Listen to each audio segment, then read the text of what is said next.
Welcome to The Lock Shop with Nielson and Hustler.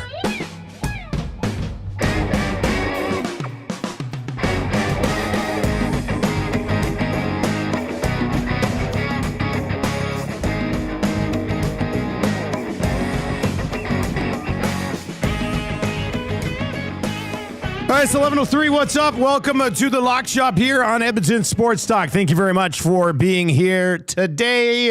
You can text us anytime, 780-218-9999. We got lots to get to today, obviously. Big weekend in the National Football League. We are going to dive into that as well. Make sure you text us. If you're watching over on YouTube today, hammer the thumbs up for us.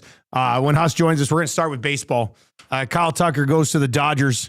$240 million over 4 years at $60 million per, and then Bo Bichette gets $42 million on just a 3-year deal to join the Mets. So compared to Tucker, I'm like, wow, he didn't get that much. And I'm also like, the Jays couldn't have done that. The Jays couldn't have done 3 years, $42 million. He obviously didn't want to be there anymore.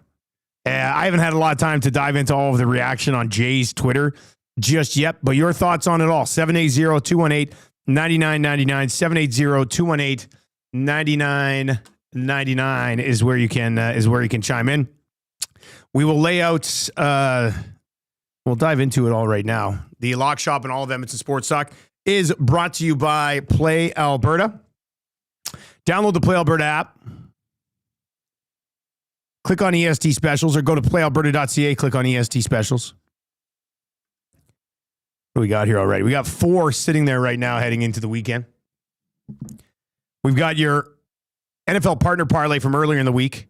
Texans plus 3.5. It moved to plus 3 this morning. But we got it at 3.5 still, and the Bears plus 4.5 at plus 230. I've liked that all week. Dusty and Jordy's partner parlay.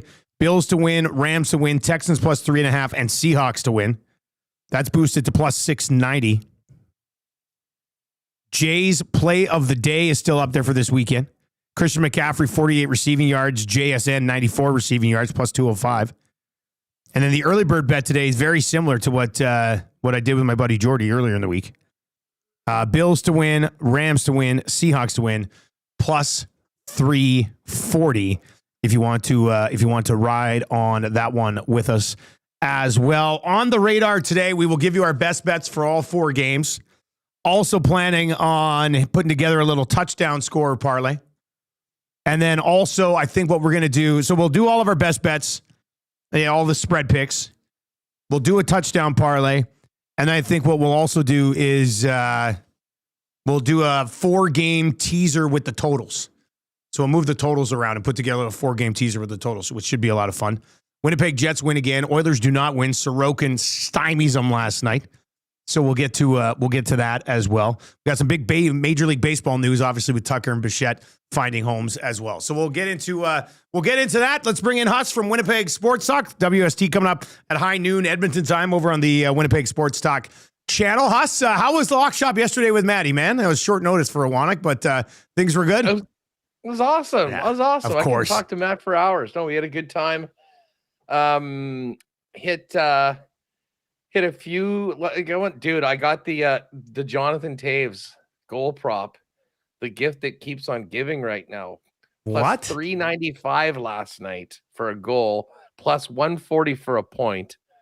The Jet game was amazing. But just before we get into that, yeah, I'm literally finding out in real time about Bo going to the Mets. Yeah, you didn't know about this yet? I've been in a meeting for the last hour. I came out. I just checked my phone, and I just got this Bo to the Mets from one of my more crazy Blue Jay fan friends. All right. Well, let's tuned in. What's the deal? I've it's not three. heard any numbers. It's 3 years, What do you think let's play a little guessing game here. Tucker got 4 years, $240 million, insane amount, with the Dodgers, obviously. Bo Bichette goes to the Mets for just a 3-year deal. How much do you think it is? 105. 126. So 42 million a year for 3 years. And I believe a player opt-out after both year 1 and year 2. So, and Tucker has some player opt-outs, I think, after year 2 and year 3. So, but what about this, Huss? Like, do you think the Jays, I guess they probably made their bed with Tucker. Bichette was already gone. But you think the Jays should have just gone with Bichette at 3 years, 42 mil, and kept him? I mean, they're a better team with him than without him. Yeah. Well, there's no doubt about that. That's a lot of money for Bo. It's amazing that he went with such a short deal. Just 3 years, yeah. Because how old is Bo? Like, he's thinking bigger deal to cash in 3 years. But he's got to be, where is he? He's 27. So he'll have another deal coming at 30. He'll still get, if he wants 6 or 7 or 8 years at 30, depending on how the next 3 years go, he might still be able to get that. But the Blue Jays, I mean, lost in all this, not lost in it, but the biggest thing today is that, you know, Bichette was a Blue Jay. They were obviously in some talks with him. He goes to the Mets. They were obviously in pretty deep talks with Tucker, and he ends up taking just 4 years, but gets $60 million per year with the Dodgers. What was your thought process when you saw the Tucker news start moving yesterday, buddy? I first said, Dodgers, are you kidding me? I know. Whatever they want, man. Someone, I got a text. Are we sure that the Dodgers aren't backed by the Saudi PIF? Like, is this the straight up live money here? Yeah, basically. We actually quietly went and bought the Dodgers. Magic's just the front man of the ownership group. I would have loved if he went to a different team just for a little more competitive balance in the league. I mean, when you think of what the Dodgers have done year over year over year, it makes it that much more incredible of how the Jays took them right to the limit and probably should have won that damn thing about half a dozen times. But I do still think the Jays have done a good job in the offseason. I mean, they've added some pretty key pieces. Their pitching's a heck of a lot better. You know, if they could acquire one more bat, and obviously Bo's going to be really missed in that lineup. I mean, he was a hit machine, basically. But there's room for some other guys, and I think the defense will be better. I mean, as long as Jimenez is your starting shortstop, you got a Gold Glove guy there. But they will have to find a way to replace a lot of hits and a lot of key big hits by Bo. But again, they made it through that entire run all the way to the World Series without him. Yeah, that's true. And he was hobbled in it in the big time. So that's a big buddy. I mean, he is going to the Mets, the most sad sack team around. That's why you get a deal where you can opt out after year 1 because it's the Mets. It's where a lot of great players go to die, if you will. They were a disaster last year. They should have been, one of the top teams in the NL, didn't end up even making the playoffs. And they made some big moves for the likes of Tucker. It didn't work out, but they ended up getting Bo. So now, do we know, is there many other big guys out there now? I'm not too sure. I haven't even Googled like list of remaining free agents just yet. Eric Macramala, who's our legal analyst every Wednesday, he's a big baseball guy. He tweeted out earlier this morning, Tucker, Ohtani, and Snell earn a combined $134 million per year. That's more than the entire payroll of 12 MLB teams. So there are 12 teams that don't even have a payroll of 134 mil. The Dodgers are paying just that alone to Tucker and Ohtani and Snell. And us, it's a lot of following a lot of baseball people south of the border, and a lot of talk about how, Tucker goes there, heading straight to a lockout. This is ruining baseball. Their payroll is going to be $412 million, which is almost 100 or 420, which I think is almost 100 million more than number 2. Does baseball have an issue here? Like, do they have to address something? How do you do it though? Like, what do you've kind of like? How do you close this can of worms? It is the question that we all ask each and every year, and it never gets answered. I mean, listen, as long as they have no cap, they've got this. There are some teams that are just willing to pay to win, and I think the Dodgers paid like 120 million luxury tax last year, man. Like, here you go. I just pulled it up. This is the MLB team tax tracker. Okay. For right now, 26 for the 2026 season, the LA Dodgers have 42 players on their roster. $413 million. Okay, I said 420, so 413. Which means their estimated tax bill is going to be $162 million, which takes their payroll plus their bill to $575 million bucks. The Mets are 358. So their tax bill is going to be 101,000. They're 459. So they're 115 million below the Dodgers. And then the Blue Jays are number 3. The Blue Jays payroll is 312. Their bill's 36. So they're another 120 million below the Mets. I mean, the money that those top 2 teams are spending is just, I mean, beyond belief. Jays are right there with the Phillies, Yankees, Red Sox, Padres, and Braves. Those teams are all within about 50 million of each other.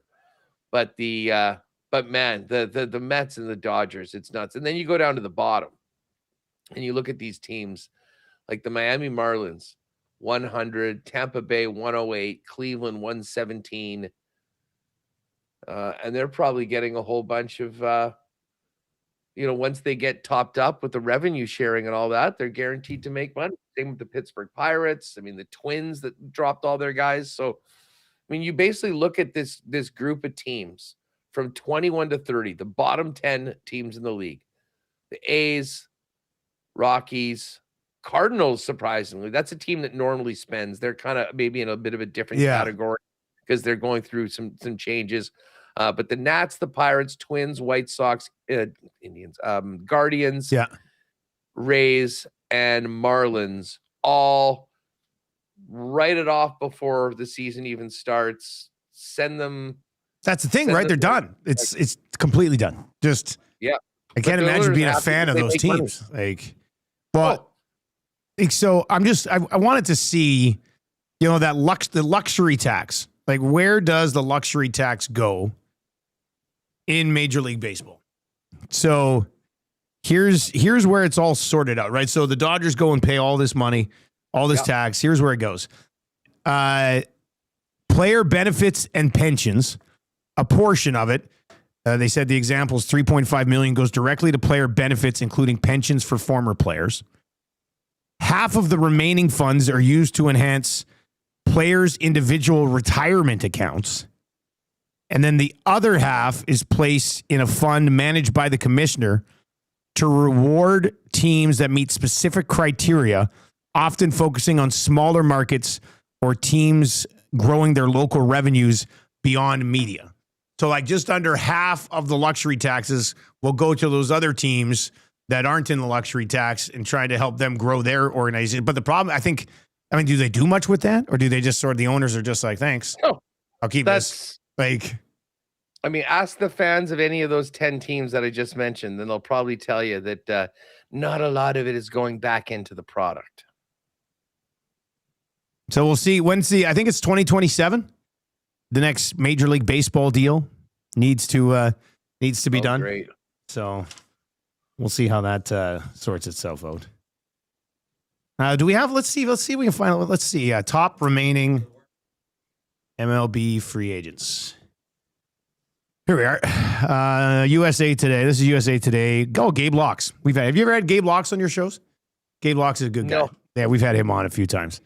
All right, so this is, here we go. Top remaining free agents. Hey, see you later, buddy. Big Uke leaving. All right. Valdez, left-handed pitcher, 32 years old. Bellinger, still out there. Gallen's a right-handed pitcher. Yoloto's a right-handed pitcher. Suarez, he's a 34-year-old third baseman. Scherzer, Verlander, Chris Bassett. Actually, 6, 7, and 8 on this list. Or 6 and 7 on this list. Blue Jays. I don't know, man. These guys are all in their mid to late 30s. So the big fish are gone. I mean, I guess it's one of the reasons that Tucker gets what he gets. He batted .266 last year. Like, he's coming off his worst season in probably 5 years and still cashed in $60 million per year. So good money if you can get it. Unbelievable. I'm just looking, by the way. Just shout out to Duck Dad. Duck Dad is just, hey. Are you trying to live bet soccer right now? Is that what you're doing?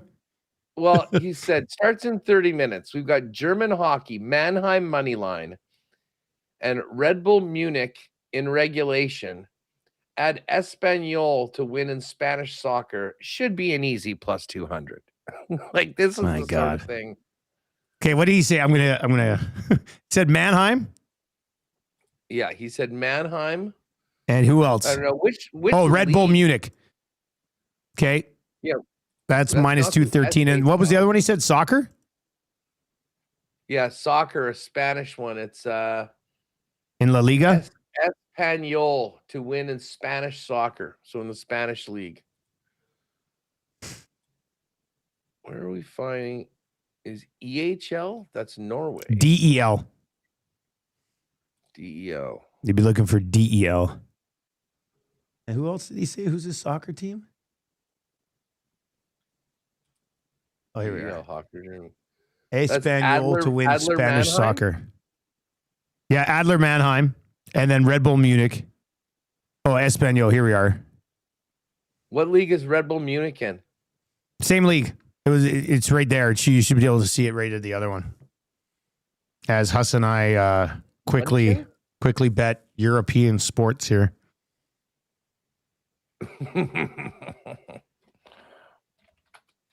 All right, so let's see.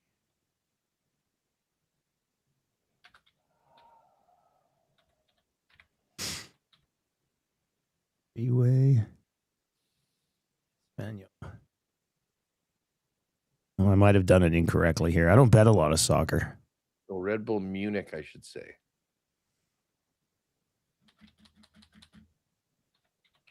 Munich. FC Bayern Munich. Doug, Dad, you're gonna have to help me out here because I'm looking at plus 335. I think I've got the wrong. About something selected incorrectly in this soccer game. Staubing Tigers. Islerhorn Roosters. These games are getting going shortly. Maybe we'll do a little. I really hope there's people listening right now or those on YouTube who are trying to do the exact same thing we're doing right now. Searching through the book, finding Alder Mannheim and Red Bull Munich, and then trying to put them with Espanyol Barcelona. I'm going with the 3-gamer. Yeah. Adler Mannheim, the Islerhorn Roosters, they're minus 115 against Grizzlies, and then ERC Ingolstadt. Oh, you're mixing it up. Yeah.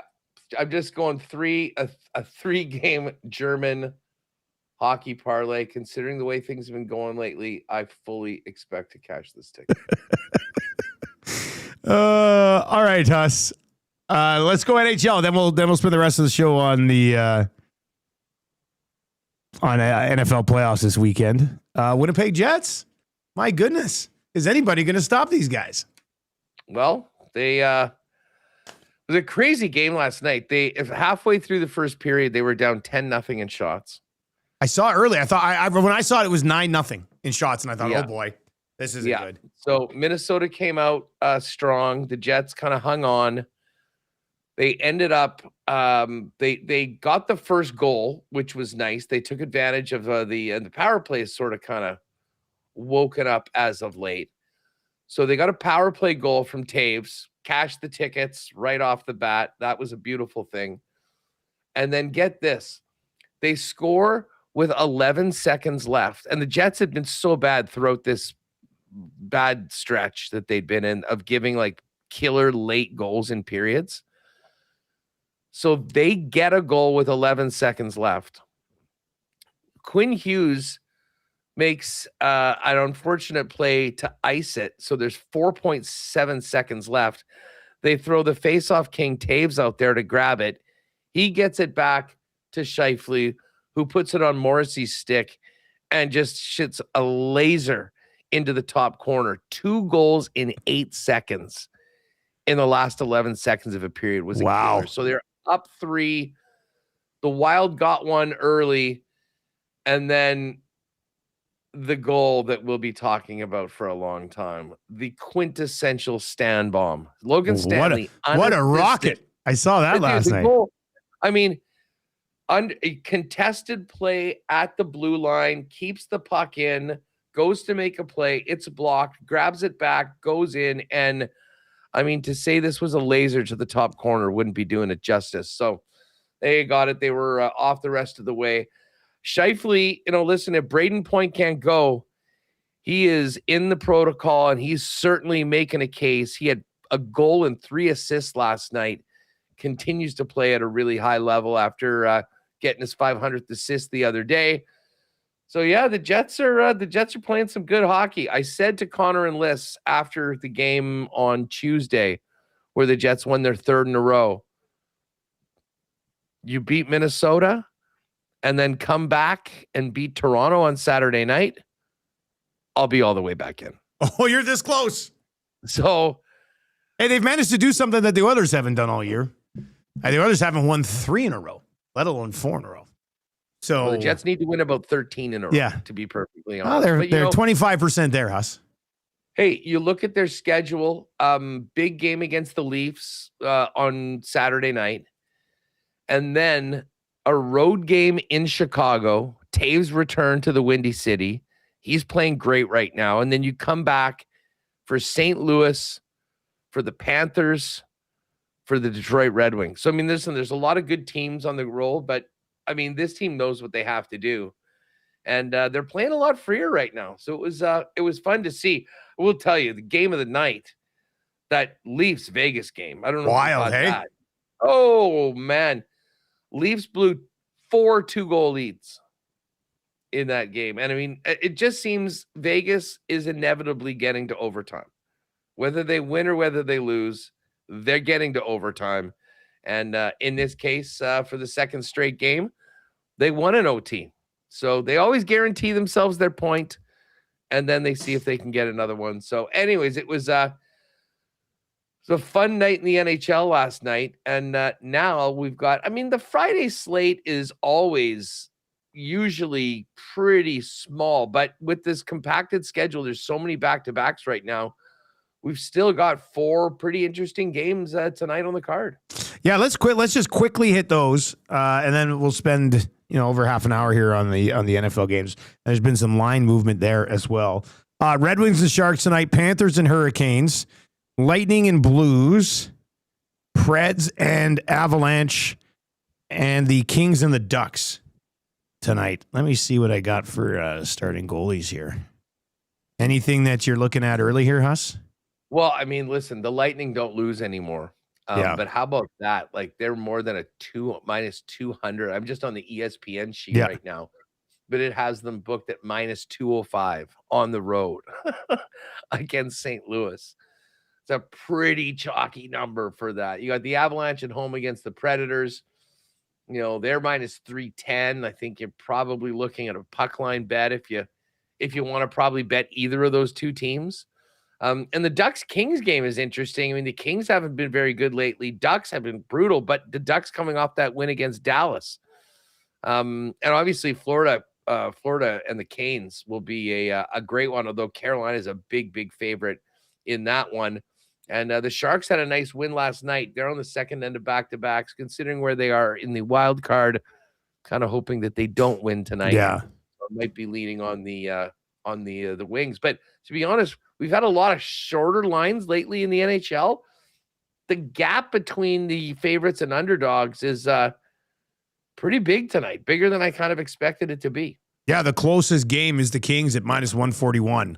And then, yeah, as you mentioned, I'm seeing the Avs at 345, the Lightning at -196, the Hurricanes at -169, and the Red Wings at -182. I think I like the Wings at home against San Jose tonight. Let's just say, well, let's say if we took Colorado and put it on a puck line, what would that get us to? So if we went Tampa on the money line at -196, and then Detroit at -182, and then Colorado at -130 because they got to win by 2 or more, that's +314. So that's something we could swallow for a little 3-gamer here, right? Like, okay, I'll send that over to the boys. Lightning money line and the Avs and the Avs puck line. Yeah. Let's do that. We'll throw that in there quickly in the National Hockey League tonight. You'll be able to find it on the EST specials page over at Play Alberta. All right, Huss, let's dive into these NFL games, man. Actually, let me send this. Well, I'll mark this down here. Tampa Bay money line, Detroit money line, Avs puck line. I'll send that over. All right, as for the NFL, let's just quickly give you the lines here. Broncos are 1.5-point home favorites. The Seahawks, it's now at 6.5. Seattle -6.5 at home against the Niners. That's moved inside 7. It was 7.5 yesterday. It was 7 this morning. Now I'm seeing it at 6.5. The Texans were at 3 this morning. It's gone back to 3.5. And the Bears-Rams have pretty much just been locked in at 4 all week. So we're going to go through all these games. Let's start with the first one, the Bills and the Broncos.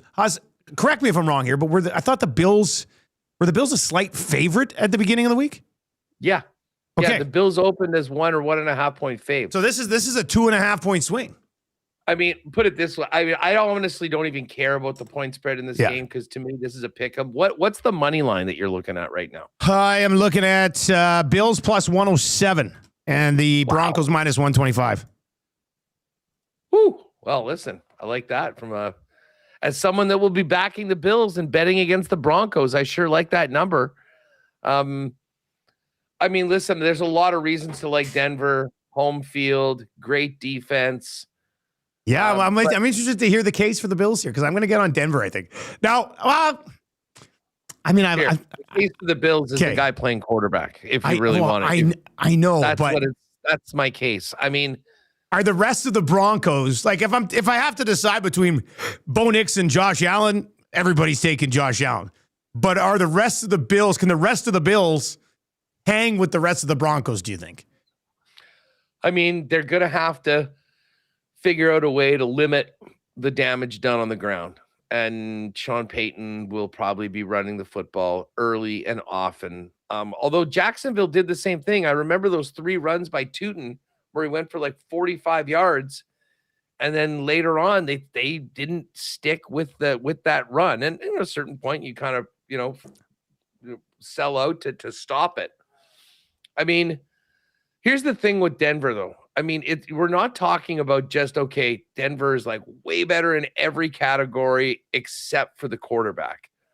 Like the offense of the Broncos down the stretch did not really look like it was peaking right in time for the playoffs. I mean, they barely beat the Chiefs practice squad.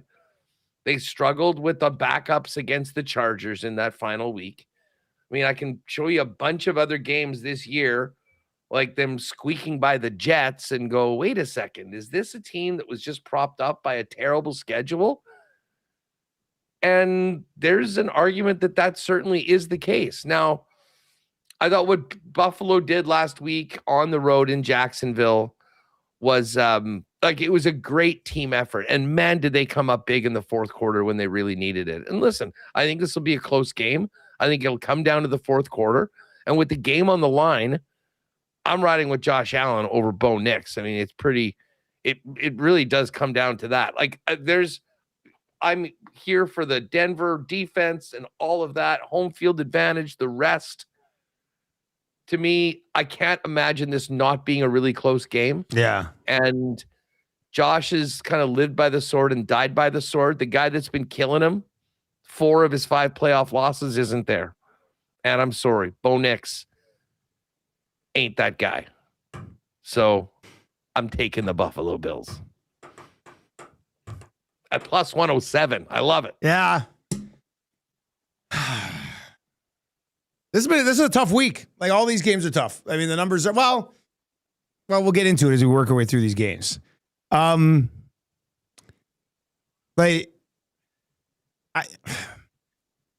going to need more to get by the Broncos, I think, than just Josh Allen. And Jacksonville had a very good rush defense. Jacksonville didn't give up 75 yards to anybody all year, right? And I think James Cook last week, what did I have the number here? I have it. He had 46 yards on 15 carries, and one of those went for 11 yards. So he had 35 yards on his other 14 carries.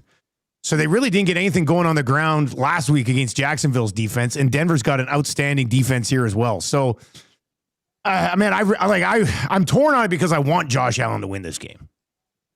But I mean, going on the road in the playoffs, where did I see the number on this? It might have been that. Let me see if I can bring it up.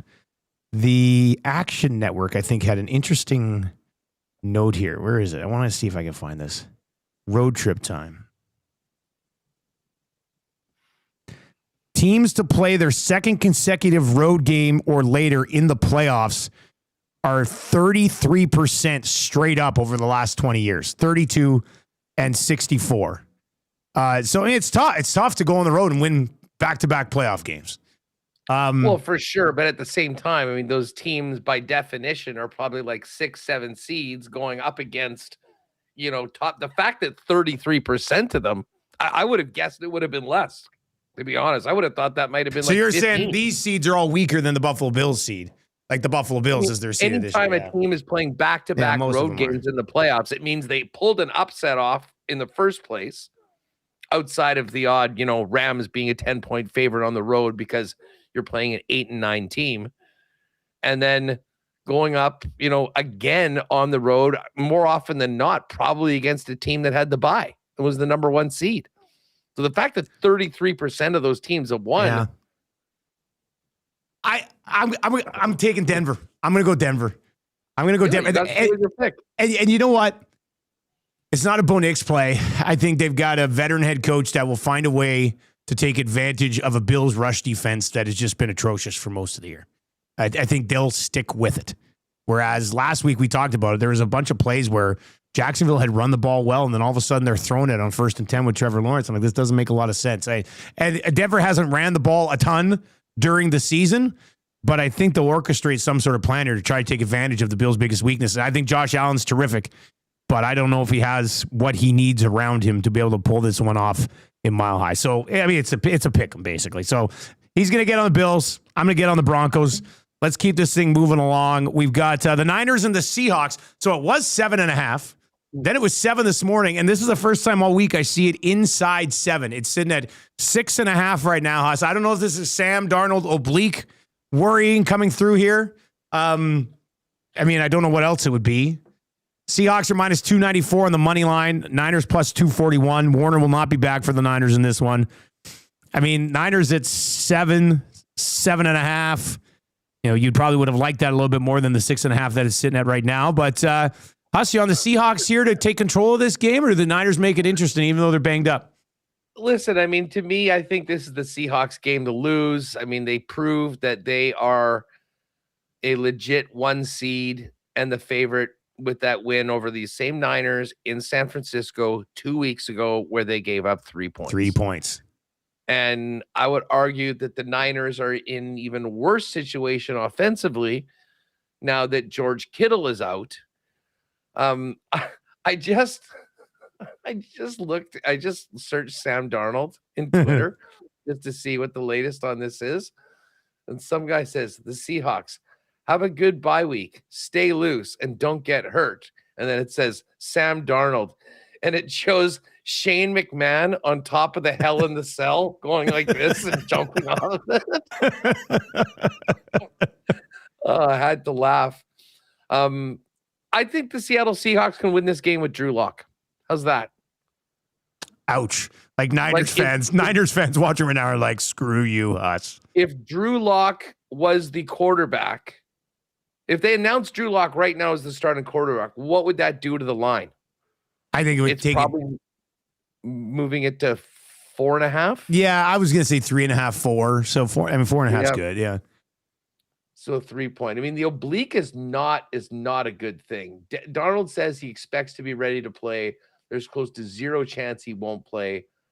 And again, I mean, I think that they're going to be able to run the football, keep it under control, kind of what they did last game. I mean, they really didn't have to do much. They only scored 13 points. So as much as I got to give Kyle Shanahan credit, I mean, what they did in that situation in Philly last week, you have to respect it. They stared down Vic Fangio and they went and they beat that defense and they were able to stop a Philly offense that on paper certainly should have been able to take advantage of where they're at. Bottom line is they don't get a lot of pressure. They have a tough time stopping the run. And Seattle's defense is basically the NFC's version of what the Texans have going on right now. Yeah. So I love the fact that we're getting the 6.5 right now. And I'm going to ride with the Seahawks. Yeah, I'm with you on the Seahawks, especially at the 6.5. And this gets back to 7 before kickoff. Do you think, Huss? Like, does it slide back the other way at all? Well, I mean, to be honest, I think I said to you earlier in the week when we were first looking at these that I thought it would go the other way. I thought we might be at 8 or 8.5. Now, obviously, this quarterback injury is going to change things a little bit, but I personally am not coming off the Seahawks on this. Now, I mean, more and more people may be thinking about how they went about doing what they did last week and beating Philly. I mean, maybe there will be a little bit more sentiment. The Niners certainly have a huge fan base that will back them at the book, but I mean, if anything, I think like I would be shocked if it goes any lower than 6.5. Yeah, I don't see that. I think that 7's probably where it should be. All right, so for the moment, for this morning, we're getting it on the Seahawks here at -6.5. Texans line, when we looked at it around 7:30 today, had actually moved to 3. We locked it in on that parlay with the Bears at 4.5 earlier in the week. It has moved back to 3.5. Houston +3.5 at -116. Patriots -3.5 at +100. Pats -169. On the money line. The Texans +144 as the dogs on the road here. Haas, getting that hook back on the Texans side of things, you're going to take Houston at +3.5, or do you think New England finds a way to navigate that Texans defense? Oh, listen, I love the Texans +3.5 in this game. I mean, listen, I like them at +3. I think they can win outright. I will have a piece. I will have some money line action on the Texans. I mean, this defense, and I kind of laid this out when we were making our picks at the beginning and why I've got a little action on the Texans to make the Super Bowl and to win it. We often talk about defense wins championships. Well, defense wins on the playoffs, and defense is the one thing you can count on traveling. Look at what they did last week to the Pittsburgh Steelers and Aaron Rodgers, who had looked pretty darn good in that same spot last week, putting up nearly 30 against the Baltimore Ravens. Obviously, you got to be concerned with CJ Stroud. He did not look ready for prime time or ready for the playoffs, but I'm going to give him the benefit of the doubt that he had his down game and it didn't matter at all. Their defense outscored Pittsburgh 14-6. Now, The New England Patriots are a much better team than Pittsburgh. Drake May has had an awesome season, but again, he didn't have to do much in that first game against the Chargers, but they're going up against a whole different world of hurt in this Houston defense, and a defense that doesn't have to blitz. I mean, they get to the quarterback with their front four, and that's going to put way more pressure on May throwing the football. So as long as CJ Stroud gets his act together and plays, I mean, doesn't even need to play spectacularly, just don't turn the football over the way that he did last week. Hold on to the ball, and I think this is. He doesn't turn the football over last week. They might win by 40. Like, even if you are a little bit worried about CJ Stroud, I thought the Texans ran the ball better last week than I expected them to, and New England's rush defense is 25th in the league. So even if you have an offense that can run the ball moderately successfully to go along with a defense like they're bringing to the table here, the 3.5, I definitely have to be on here. I think Drake May and their offense can they pull this out and win this game at home? Of course they can. But I don't know, like Is that extra half point begging us to take the Texans, Sus? Are we being hooked in here? Is there something fishy about this 3.5 because it's sitting at 3.5 right now? I mean, it opened at that and quickly went to 3. And then, you know what I mean? I'm still seeing basically 3 as the number. Like, I think it's just a great line that we've got access to. Yeah. Right. And if you like Houston, and I do. I mean, look at Rod Z in the chat. Patriots minus 9.5 plus 220. Holy smokes. Rod Z, he is all in on the Pats this week. I love the confidence. That's good. I would listen, if they win by double digits, the Rod Z victory lap on Monday will be extensive. Yeah, 100%. I feel like if they win by double digits, it's 16-6. That would be the case. Because I don't see the Pats going out and hanging 24 on the Texans defense. I don't see something like that. But I mean, you're wrong more often than you're right in this game. And that secondary is mean. Look, and the Texans finished the season on a 9-game winning streak. They had that crazy overtime comeback game against the Jags. It was 36-39. But after that, I mean, they gave up 19 to the Bills, 16 to the Colts, 10 to the Chiefs, 20 to the Cards, 21 to the Raiders, 16 to the Chargers. And then that last week was a little weird, 13-30. They never did play the Patriots this year, but they did well against good teams. And I was just say, this defense is just too good. I'm going to back them in a close game if I'm getting points. And listen, if New England wins by a field goal, we still get the dub. Still cover it. All right. And then the Bears and the Rams. Very little movement on this number most of the weeks. Rams sitting here at -4. Matthew Stafford has let it be known he's going to wear a scuba suit under his equipment to try to stay warm in the cold weather in Chicago. Huss, first of all, thoughts on it not moving either way? And which side are you going to get on in this one? Well, you know what I mean? I've seen a lot of 3.5 so far this week. Have you? I've seen, it's been kind of locked in at 4 out here. And yeah, and you know what? It just sort of between 3.5, it just sort of changes the juice on either side. I love that one that we got in at 4.5 earlier this week.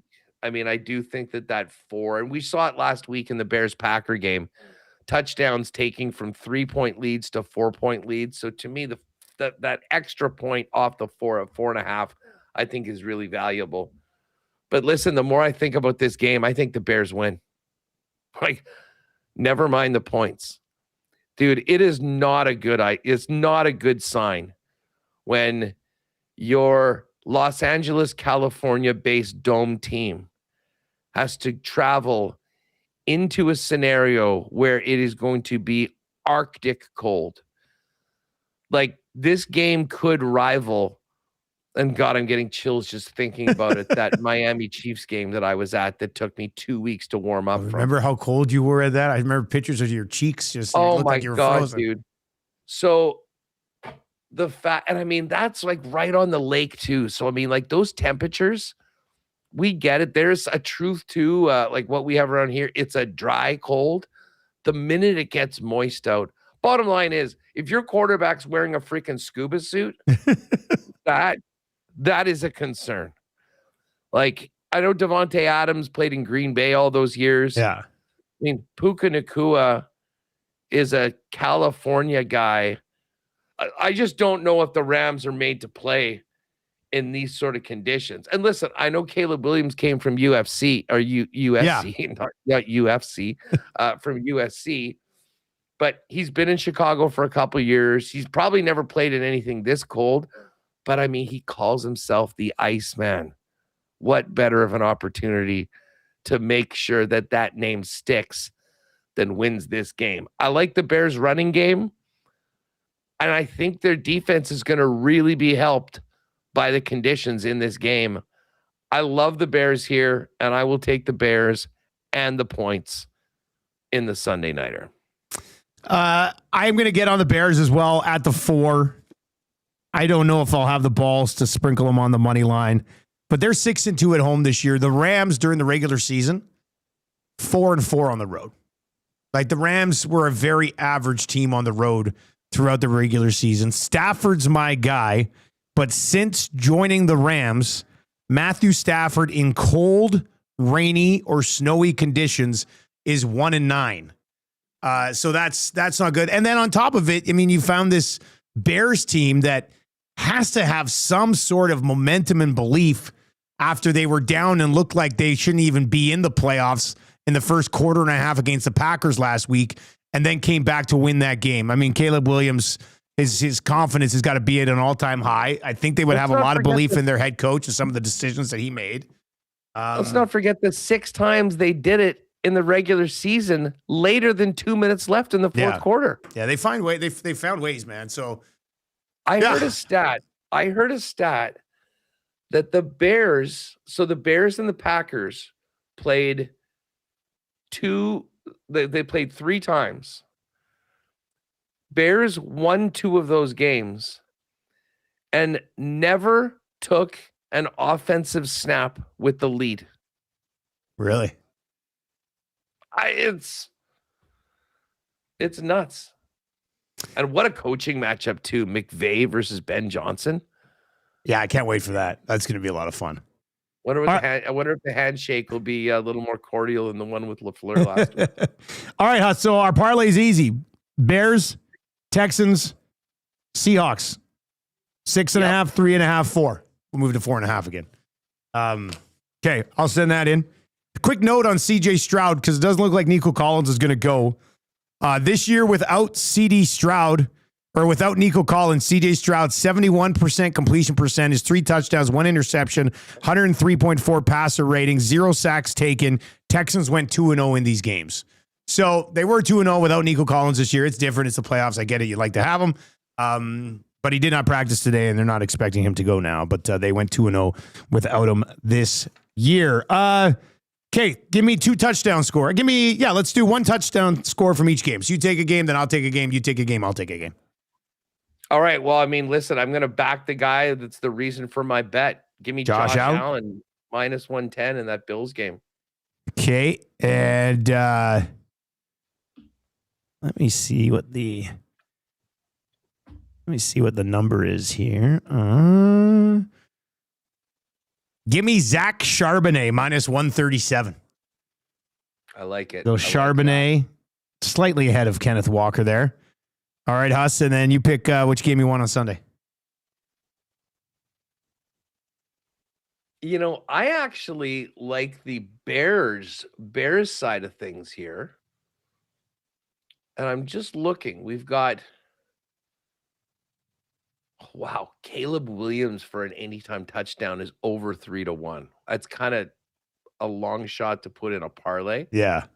But I don't mind that at all. 3-1, you played on its own easy.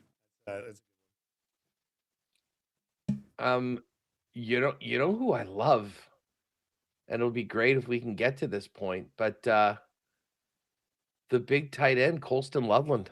Oh man, Loveland's a monster, and Caleb Williams loves him. So I mean, and he's almost 2-1 plus 194. Okay, so we'll throw Loveland in there, and that's a good number there. So I'll go Woody Marks in Houston at plus 135. Oh, this is a great one. So we got Loveland, we've got Josh Allen, we've got Woody Marks. Who is the Seattle one again? Charbonnet. Zach Charbonnet. Zach Charbonnet is actually the most likely one of the entire one, but I think that's a good one. And then Loveland, Allen, Charbonnet, and Woody Marks. Ooh. It's got to be a good size number, hey? It's a great size number. More than 26-1 I'm looking at. Well, hey, man, we'll be celebrate on Monday if we can hit that. One more quick thing I want to throw in here, and that's just a 6-point teaser on the total sauce. Let's throw that up for the weekend as well. Bills or Broncos, 39.5 with the over or 51.5 under? Bills. I think under 51. Under 51.5. What do you think? Yeah, I think I'd probably lean towards the under 51.5. 39.5 is a pretty low number, but Denver does have a pretty good defense. Pretty low. Yeah. Yeah. Could this game possibly get to over 51? Could we hit 52? So 27, 20, 28, 25? I might change my mind on. You want to go the over 39? Under the over 39? Yeah. I think there's going to be some points here. Okay. All right. Over 39.5. Niners, Seahawks. It's at 45. So 39 or 51. I think we got to go the under on this one. The under on that one. Scored 16 points in the game 2 weeks. Yeah, we got to take the under 51 and I'll make it 51.5 there. Texans, Patriots down to 34.5 or up to 46.5. What do you think?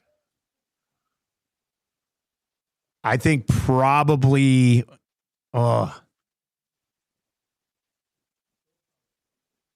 under 46.5. I agree. Okay. And then what do we got for this last game here? It's at 48. So 42 or under 56. I think the under on this one. I mean, like with the cold and everything, I mean, do we think that these offenses are going to be operating the way they normally do? I don't think so. Well, it would be under 54, not 56. Sorry. 42 or 54. Yeah. Still good on the under 54? Yeah. I mean, that's a 33-30 game. No, that's where I lean. Yeah. So under 54. Okay, under 54. We'll go under 54 there. All right, Huss, what's coming up in WST, buddy? Well, it's WST, Winnipeg Stan talk. So we'll just be talking about Logan Stanley, his goal last night, whether they can sign him, how much it's going to cost, whether they trade him, how many first-round picks are they getting back for him. No, we'll go through last night's game, and we'll look ahead to the big one against the Leafs tomorrow. And then also bring in Hacksaw for the latest from around the NFL as we head into divisional weekend. All right, man. Enjoy these games. I'm sure the Jets will tack on another win before we chat with you again. And we'll catch up on Monday, buddy. Hey, we're playing the Leafs tomorrow. Everyone's cheering for the Jets on this. That's true. You are right about that. There you go. That's Huss from Winnipeg Sports Talk. His show's starting up on the WST YouTube channel in about 5 minutes. So if you want, you can hop over there. We've got the oil stream coming up with myself and Tom Gazzola. I've sent the grandest of parlays over to the crew at Play Alberta as well. We've heaped a bunch of them so far today, and I got a bunch more to send either between shows or after the oil stream today. We've got our hockey one in there, though. Avs -1.5. Red Wings and Lightning both to win tonight. That's at +344. It's one of 5 parlays already up. And, boy, by the time we get to about 6 o'clock tonight, we might have 9 or 10 different plays sitting there on the EST specials page at Play Alberta. Check it out at playalberta.ca. Oil Stream is coming up next for Boston Pizza. For Huss, I am Dusty. Thank you very much for rolling with us. Best of luck this weekend, and we'll talk to you on Monday.